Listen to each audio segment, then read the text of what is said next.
If you're listening to this late at night, pause the video for just a second. Look around you, because this story is not about a ghost. It's about something that walked like a human, spoke like a human, but was never human at all. And the scariest part? What happened to me never really ended. My name is Andrew. This happened during my final year of college. My campus was located just outside the city, surrounded by woods and an old public park that most people avoided after dark. During the day, the park looked harmless. Joggers, dog walkers, families on benches, nothing unusual. But after sunset, everyone at college knew the rule. Never cut through the park after 7 p.m.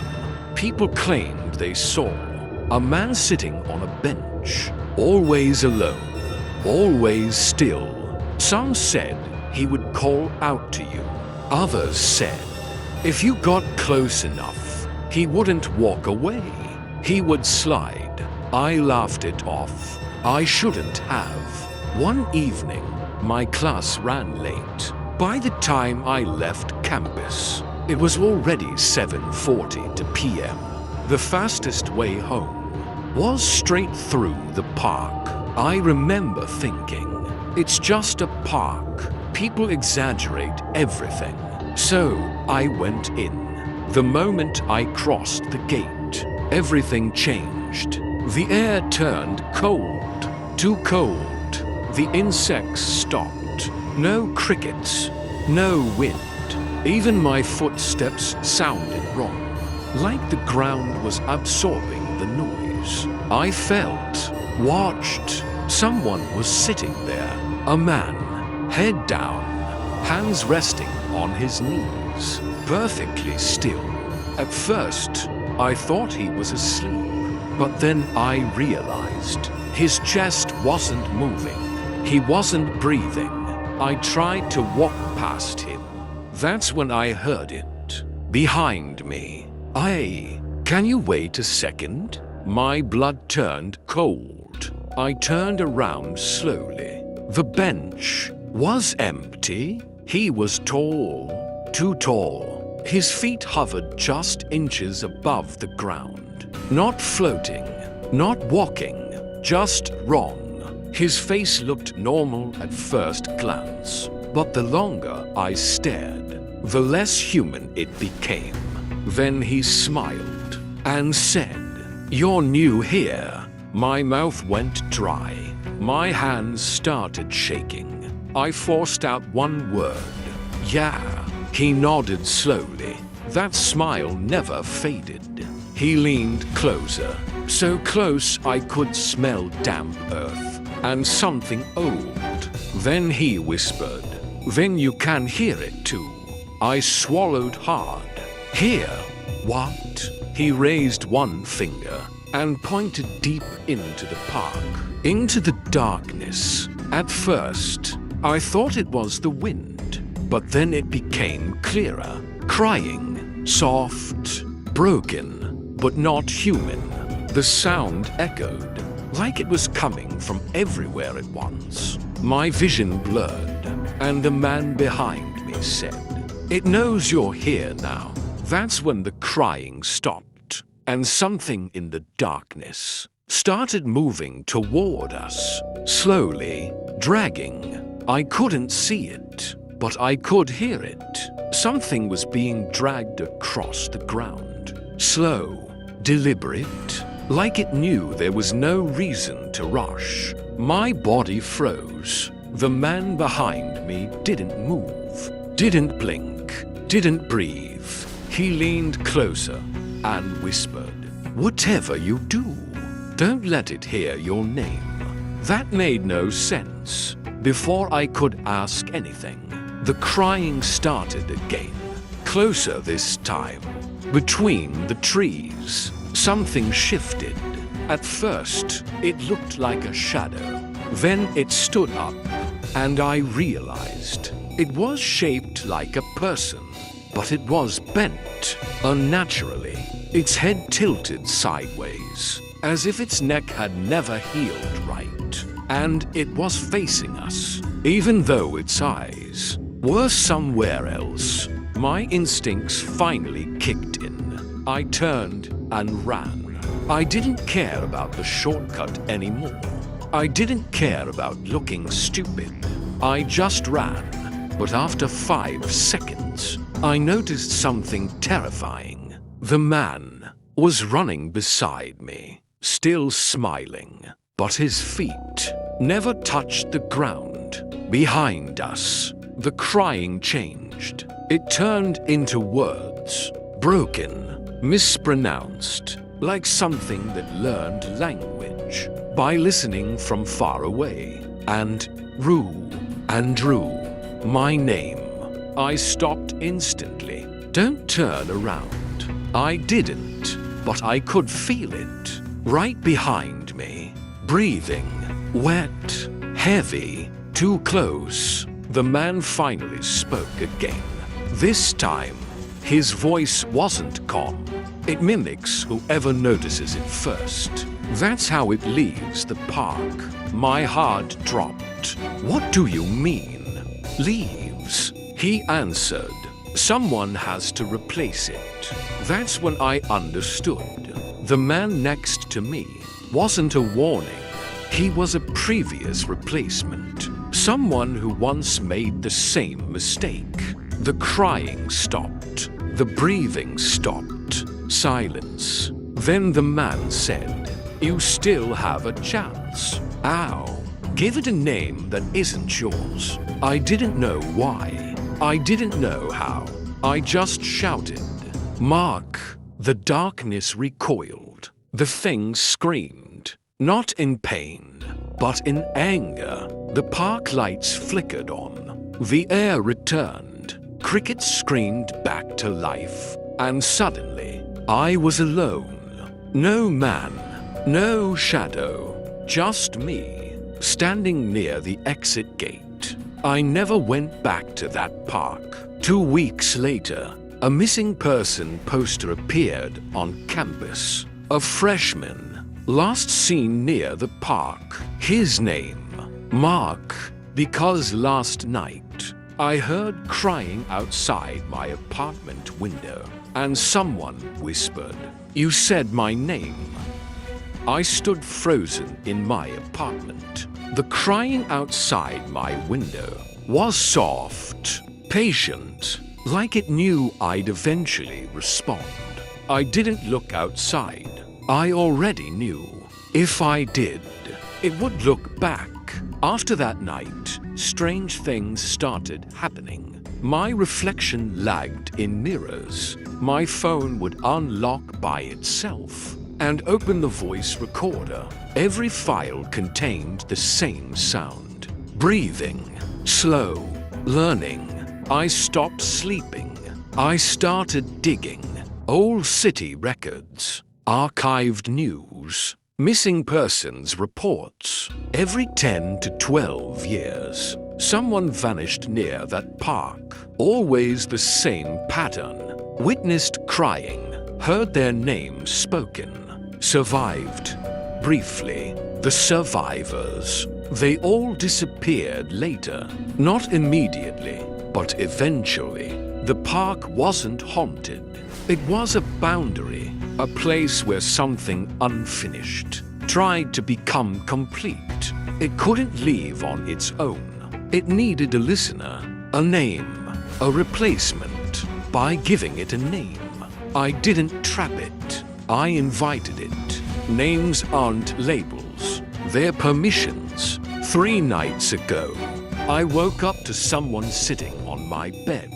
The same man from the park. No smile this time. He looked tired, older. "It's almost your turn," he said. I asked, "What happens when I'm gone?" He answered, "Someone else takes your place. The park stays hungry." He stood up for the first time. His feet touched the floor. That's when I understood. He was finally leaving. and I wasn't. If you ever hear crying at night, don't listen. If someone calls your name from the dark, don't answer. And if you ever pass a park that feels too quiet, never go in. Because once it notices you, it doesn't forget. Someone is sitting on my bed again, and this time, they're breathing.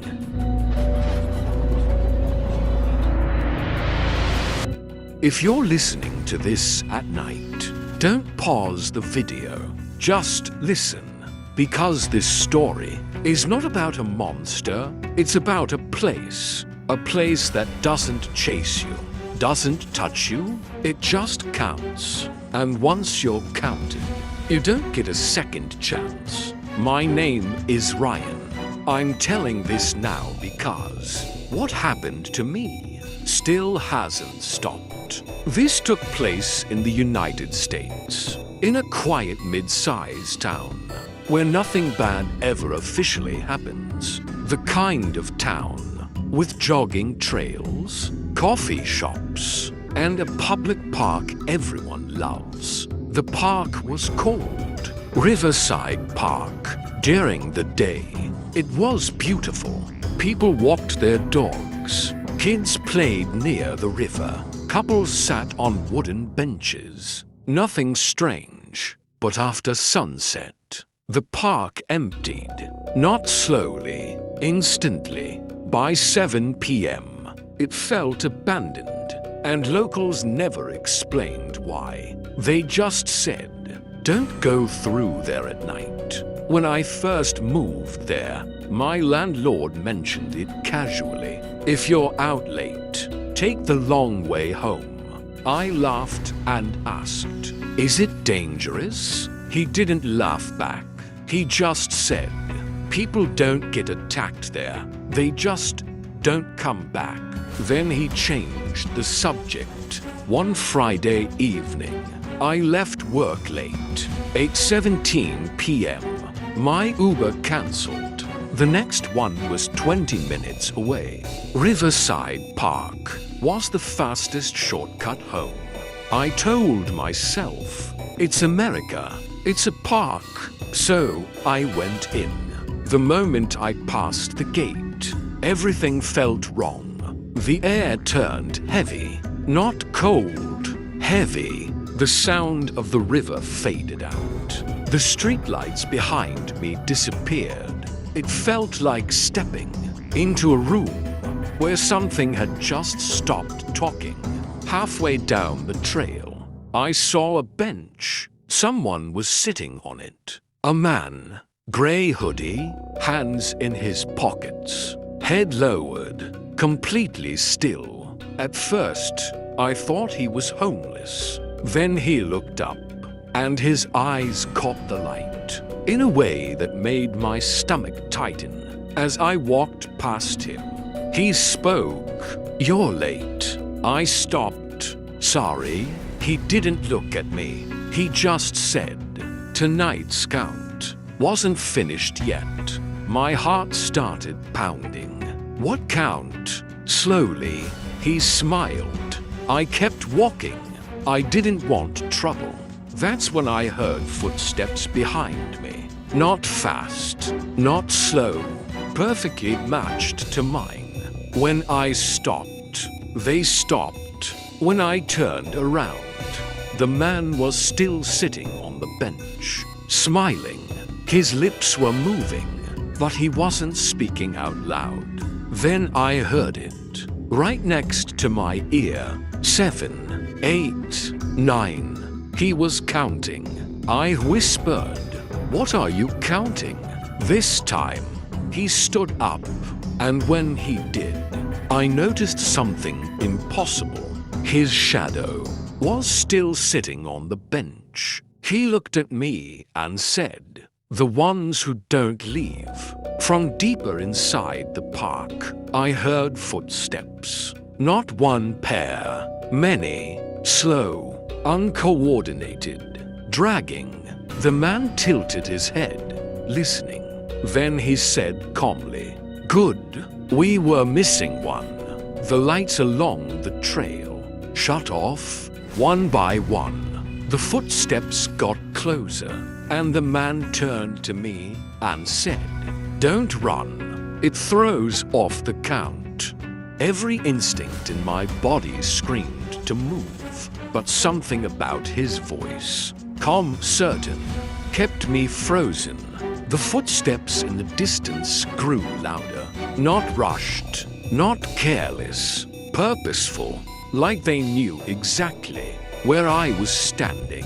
The man in the gray hoodie stepped closer, up close. His face looked unfinished, not damaged, not decayed, just wrong, like someone had memorized what a human face looked like and tried to recreate it from memory. He spoke quietly. "The park closes at night," he said, "but not for everyone." I swallowed hard. "What is this place?" He glanced toward the darkness. "A filter." The footsteps stopped. Silence returned. Then a cough somewhere behind the trees. The man continued, "Every night, the park counts who enters and who leaves." My chest tightened, and if the numbers don't match, he smiled again.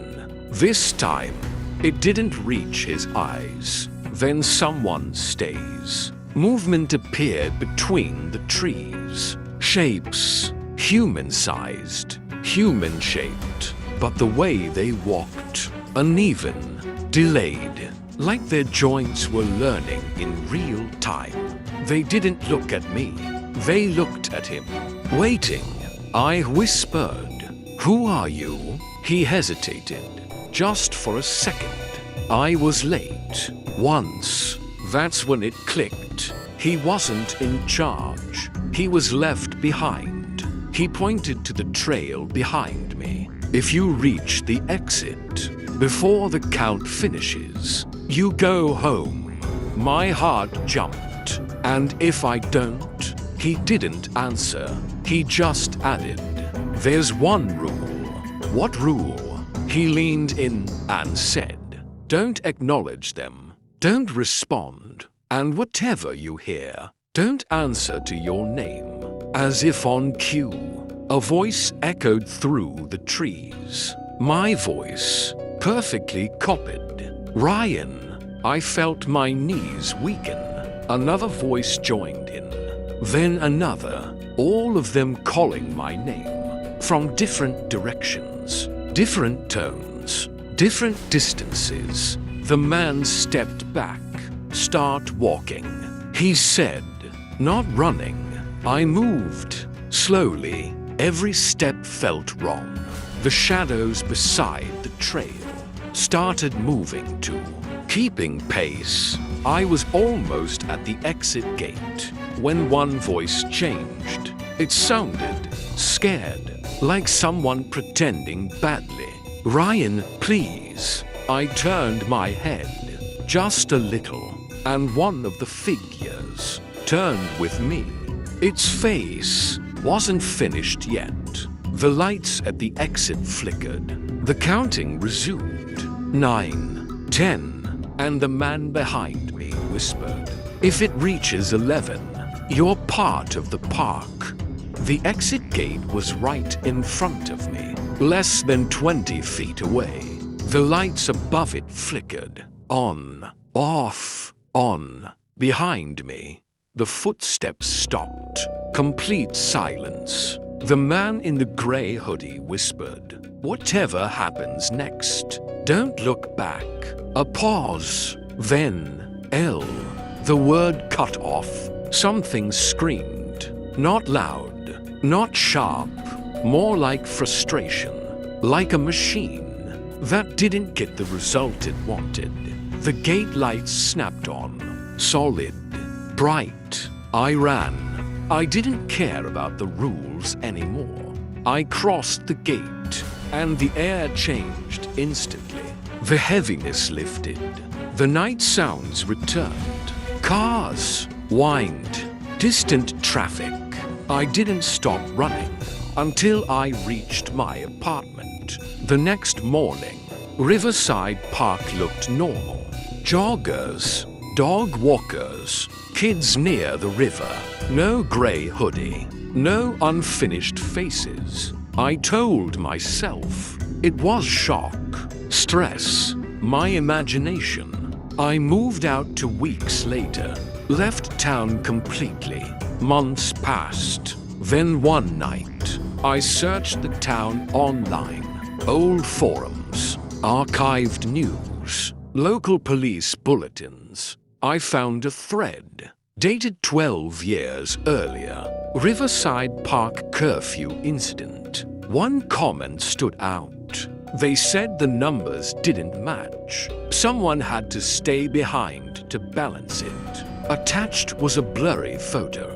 A bench, a man in a gray hoodie, and another man standing near the exit gate, running. The timestamp on the photo matched my night, but the description underneath said, "Witness claims the man near the gate disappeared shortly after." I wasn't listed as a survivor. I was listed as missing. That's when I noticed it. My reflection in the screen. It was smiling. A second too late. Last night, someone sat on the bench outside my apartment building. Gray hoodie, head down.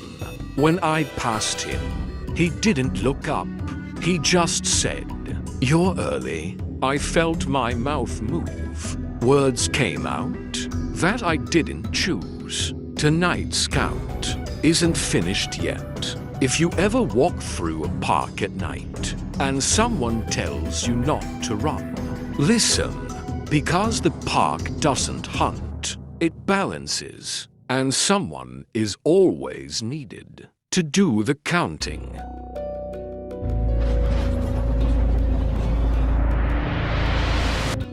If you're listening to this at night, don't check the time, because in this story, time only moves when the park allows it to.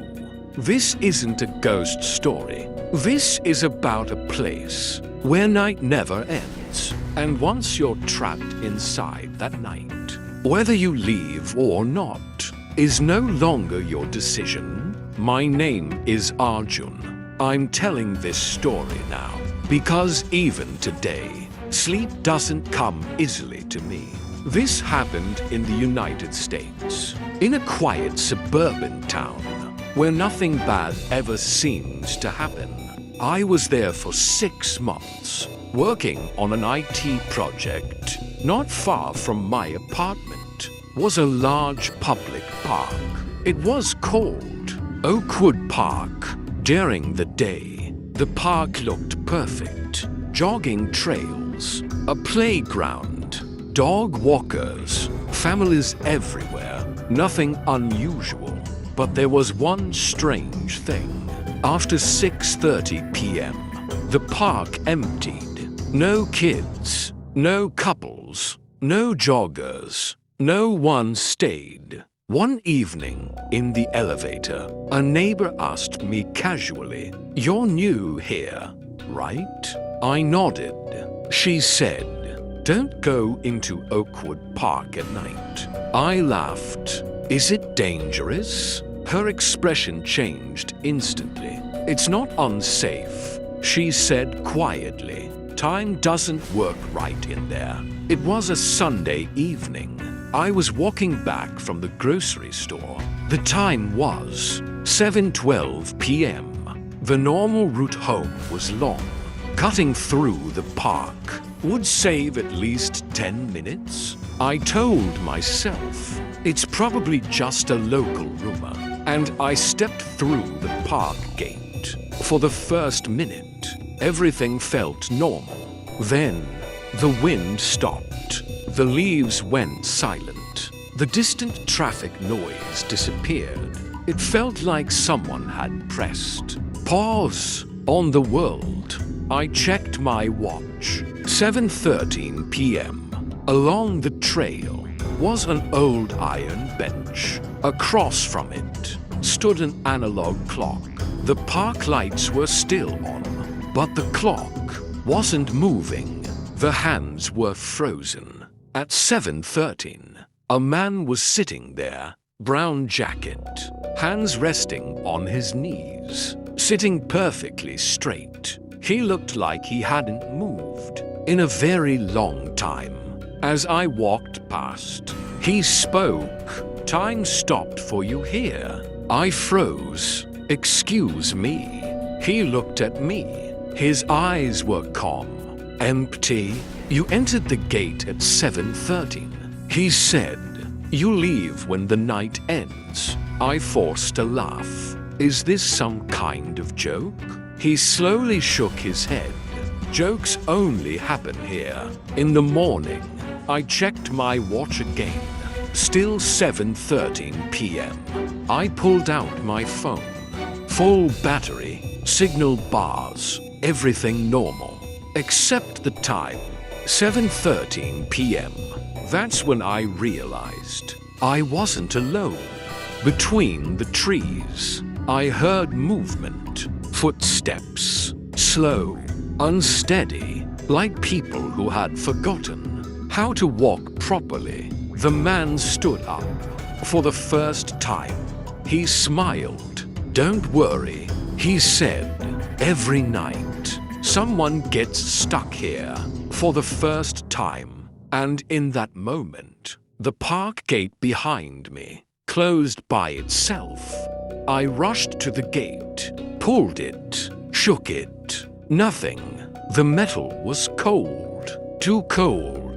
Behind me, the park stayed silent. No wind, no insects, not even my breathing sounded normal.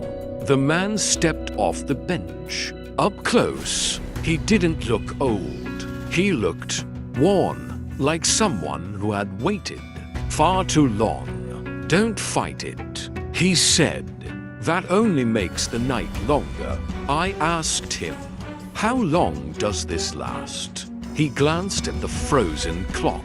"Depends," he said, "on whether you learn the rules." He raised one finger. "Rule 1, don't try to leave." Another finger. "Rule 2, don't check the time more than once." I stared at him. "Why?" His voice dropped. "Because the night notices a shape move between the trees, then another, then more. People, at least they used to be. They walked slowly, as if their bodies weren't fully theirs anymore. Their eyes stayed fixed on the clock, waiting. Who are they?" I whispered. The man answered without hesitation. "They entered at different times, but left at the same one, 7:13. I was like you," he continued, cutting through the park, ignoring the warnings. "What happened?" He looked at his hands. "Morning came, just not for me." I asked, "What is this place?" He took a long pause. "It's a gap," he said, "between minutes. Most people pass through it. Some fall in." That's when I heard it. My name. Soft at first, then closer. "Arjun." I turned instinctively, and the man grabbed my arm. "Don't answer," he whispered. "They learn faster that way." The figures began circling the clock, not touching it, just standing there, watching, waiting. I asked, "What happens when morning comes?" He finally looked afraid. "Someone has to replace the night." The clock clicked just once. The second hand moved, and the man said, "It's choosing." The frozen clock made a sound I'll never forget. Not a tick, more like a decision. The man stepped back from me. For the first time, he looked relieved, and that's when I realized whatever was about to happen wasn't meant for him. It was meant for me. "You said someone replaces the night." I whispered. He nodded slowly. Every place like this needs an anchor, he said. A moment that never moves, and someone to hold it in place. I felt my chest tighten. You're saying the park needs a person? He corrected me. It needs a witness. The figures around the clock began to shift. Their movements were smoother now, more confident, as if time was slowly remembering them. They weren't watching the clock anymore. They were watching me. When does morning come? I asked. He looked toward the sky. It was still dark. No stars, no moon. Morning comes, he said, when someone agrees to stay behind.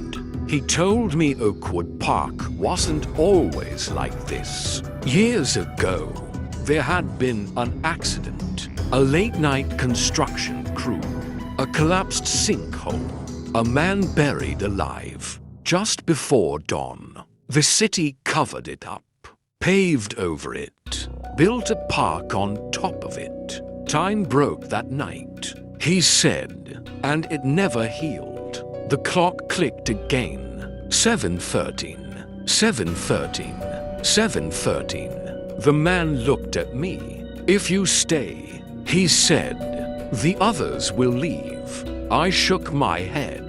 There has to be another way. He shook his head too. There never is. The voices started again, not calling my name this time.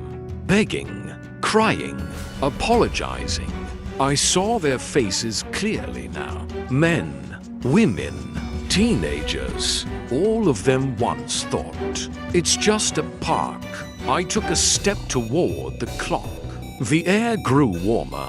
He stepped backward, toward the shadows. The sky began to lighten.